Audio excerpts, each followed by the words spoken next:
Level 1. Go-karting. Forget your clapped-out Miata. The real level 1 of every racing discipline on the planet starts right here. Go-karting.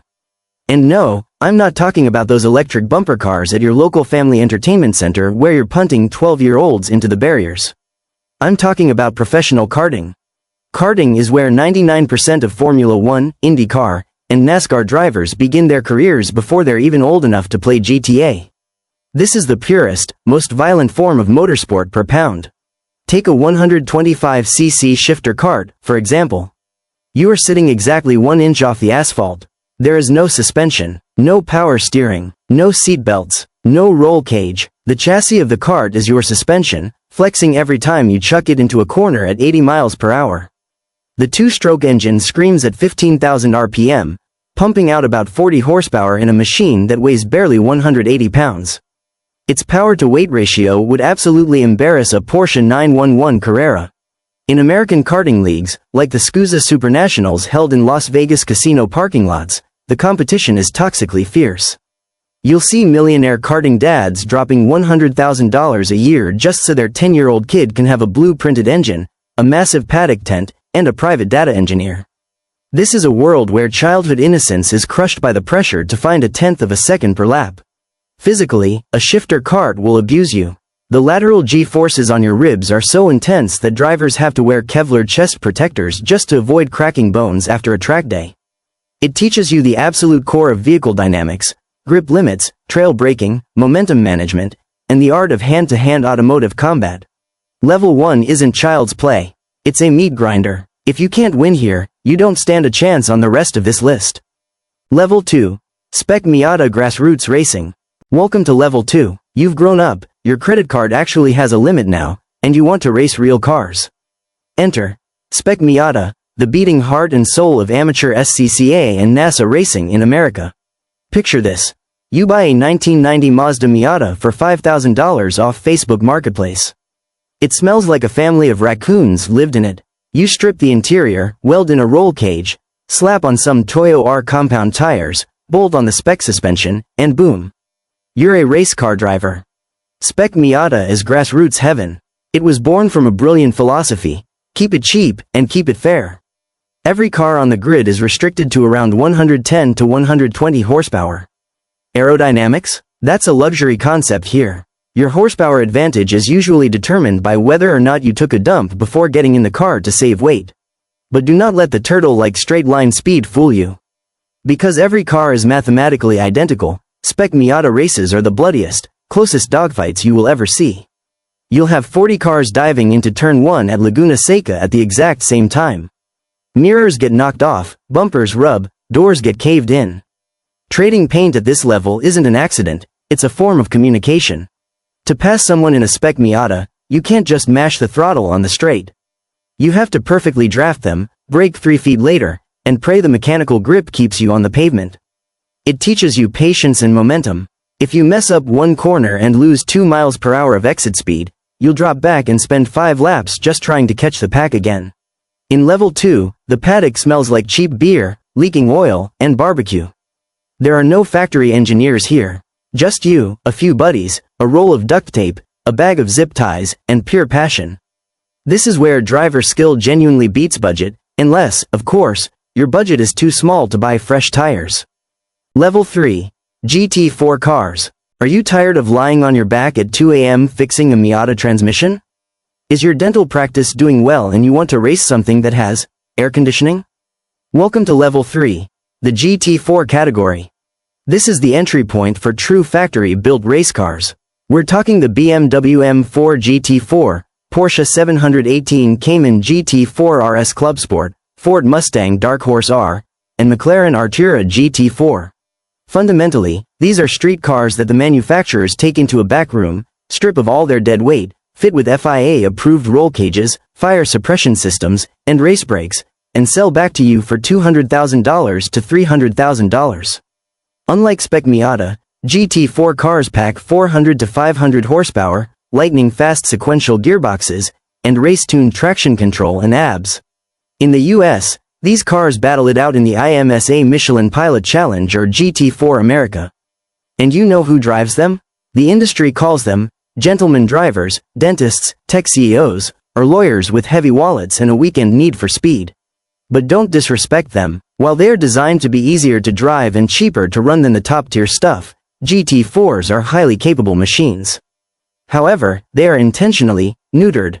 Manufacturers deliberately limit their downforce and keep the tech simple so a privateer team can actually afford the running costs. The most fascinating part of Level 3 is BOP, balance of performance. The organizers look at the telemetry and will literally add weight or restrict the air intake of whatever car is dominating.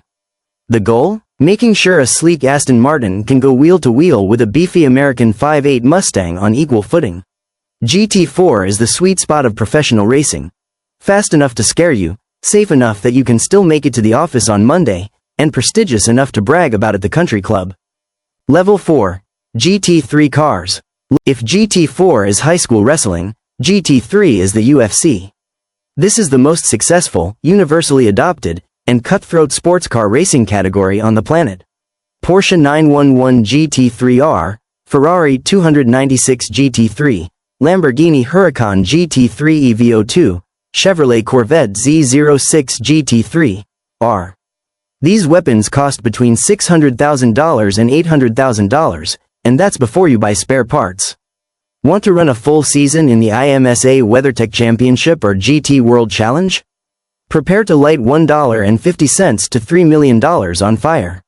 At Level 4, the phrase, based on a streetcar, is just a thin marketing veil. Underneath that carbon fiber skin are heavily modified chassis, rear wings the size of a dinner table, and underbody diffusers that shred the air. They generate massive downforce. The engines push 500 to 600 horsepower, but the real party trick of a GT3 car is its aero and durability. These cars are purpose-built to be driven at 10/10 for 24 hours straight at the most grueling endurance races on Earth, like the Rolex 24 at Daytona, the Spa 24, or the Bathurst 12-hour. At this level, you aren't changing your own oil. You have a crew of 20 people, professional mechanics, strategy engineers staring at a literal wall of monitors, and a PR team.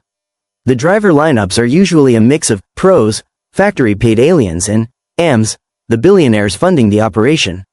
The pros' job is to put the car in first place. The AM's job is to try not to put the car in the wall during their stint. The racing is insanely tight. Thanks to aggressive, AI-calculated BOP, the qualifying gap between 20 cars from 10 different manufacturers is often less than a single second. It's a game of absolute precision, pit stop strategy, and the mental fortitude to drive 170 miles per hour in the pitch black, in the pouring rain, while much faster prototype cars dive bomb you from behind. Level 5. Junior Open Wheel. Hold up, you thought we were going straight from GT3 to the top? Nope, we have to pivot to the open wheel ladder. Because in the motorsport hierarchy, there is a massive divide. Tin tops, cars with roofs and open wheelers. Level 5 is the narrow, treacherous bridge to ultimate glory. Welcome to Formula 4, Formula 3, Formula 2 in Europe, or Indy NXT in America. Forget driver assists. There is no abs here. No traction control, no roof, no AC. The tires are exposed, and the aerodynamics are so delicate that if you tap your front wing on another car, your race is completely ruined. Take a Formula 2 car. It runs a 3.4L turbocharged V6 pushing 620 horsepower, strapped to a chassis that weighs just 1,750 pounds with the driver in it. It hits 0 to 60 miles per hour in 2.9 seconds, and 0 to 120 in 6.6 seconds. It will smoke almost any hypercar on the street. But the scariest thing about Level 5 isn't the cars. It's the people driving them. This is a battlefield of 18 to 22-year-olds backed by billionaire fathers or factory academies like Red Bull or Ferrari. Their entire careers, their families' investments, and their futures hinge on one thing: winning the championship. Finishing second in F2 basically means your F1 dreams are dead. Because of that immense pressure, the driving standards here are ruthlessly aggressive, borderline reckless, and desperate. Kids are weaving to defend, dive bombing from 3 zip codes away, and risking it all. This is where drivers prove they have the killer instinct, or they get chewed up, spit out, and sent back to race GT3 cars in Level 4. The cost? Buying a seat in F2 will run your sponsors around €3 million a season. And you don't even own the car, you're just renting the seat. Level 5 is a meat grinder of dreams where elite talent meets the cruelty of cash. Level 6. Hypercar. Let's go back to cars with roofs, but this time, throw out any pretense of a streetcar. No more customer sales. Level 6 is prototype racing. Specifically, the Hypercar LMDH class in the World Endurance Championship WEC and GTP in IMSA. If you haven't watched endurance racing lately, you are missing the greatest golden era since the 1960s. The Porsche 963, Ferrari 499p, Cadillac V-Series, R, Toyota GR010, BMW M Hybrid V8. These are literal fighter jets on tarmac. These prototypes feature cutting-edge hybrid tech. A Cadillac GTP runs a violently loud naturally aspirated 5.5L V8. The sound will rattle your ribcage from half a mile away. Mated to a Spec hybrid motor, capping out around 680 horsepower. They weigh barely 2,200 pounds. The carbon fiber monocoque is incredibly stiff. They hit 210 miles per hour down the Mulsanne Straight at Le Mans. The aerodynamic downforce is so advanced that the air running under the car is 10 times more important than the wings you see on top. What makes Level 6 spectacular is the mind-bending complexity of energy management. You can't just mash the gas. The engineers and drivers are constantly tweaking engine maps, managing brake regeneration, and deploying electrical bursts to slice through slower GT3 traffic. Driving a hypercar through Le Mans traffic is like playing 3D chess at 200 miles per hour in a swarm of bees. These aren't privateer efforts anymore. This is all-out corporate warfare costing tens to hundreds of millions of dollars. An overall win at the 24 Hours of Le Mans grants a brand eternal automotive immortality. Level 6 is the art of surviving at the absolute limit. These cars run for 24 straight hours, through day, night, and rain, covering over 3,000 miles, roughly the distance from New York to LA, at terrifying average speeds. Level 7. Formula 1. We've used a lot of big words so far, but when it comes to F1, words usually fail. F1 isn't just car racing. F1 is aerospace engineering inverted to stick to the ground. It is the greatest technological flex mankind has ever created, second only to the space program. A modern F1 car is alien technology. The tiny 1.6L turbo hybrid V6 behind the driver's head produces over 1,000 horsepower. It uses an MGU-K to harvest braking energy and a literal magic trick called an MGU-H to harvest energy from exhaust heat. The thermal efficiency of an F1 engine is over 50%, something no other internal combustion engine on Earth can claim. But F1's secret isn't straight-line speed, it's the corners. Thanks to witchcraft-level aerodynamics, an F1 car takes corners at speeds the human brain struggles to process. When Lewis Hamilton or Max Verstappen hits the brakes at the end of a straight, the car decelerates from 200 miles per hour to 50 miles per hour in about 2 seconds, over just 300 feet. The braking force is 5 to 6 gigaseconds. The lateral cornering force is also around 5 gigaseconds. Imagine lying on your back while 5 full-grown adults stand on your chest and head. That is what an F1 driver endures constantly, thousands of times, for 2 hours straight. Their necks are the size of a normal person's thigh just to keep their heads from snapping off. Their heart rates sit at 170 to 180 BPM for the entire race.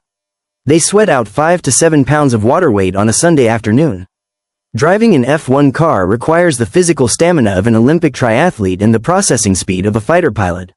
And the budget? Even with the recent cost cap, teams like Mercedes and Ferrari historically burned through $400 to $500 million a year. They have thousands of engineers working 24/7 in factories in the UK or Italy, running supercomputers to find 0.1 seconds of lap time. Every single bolt, winglet, and wheel nut is made of proprietary composites or titanium.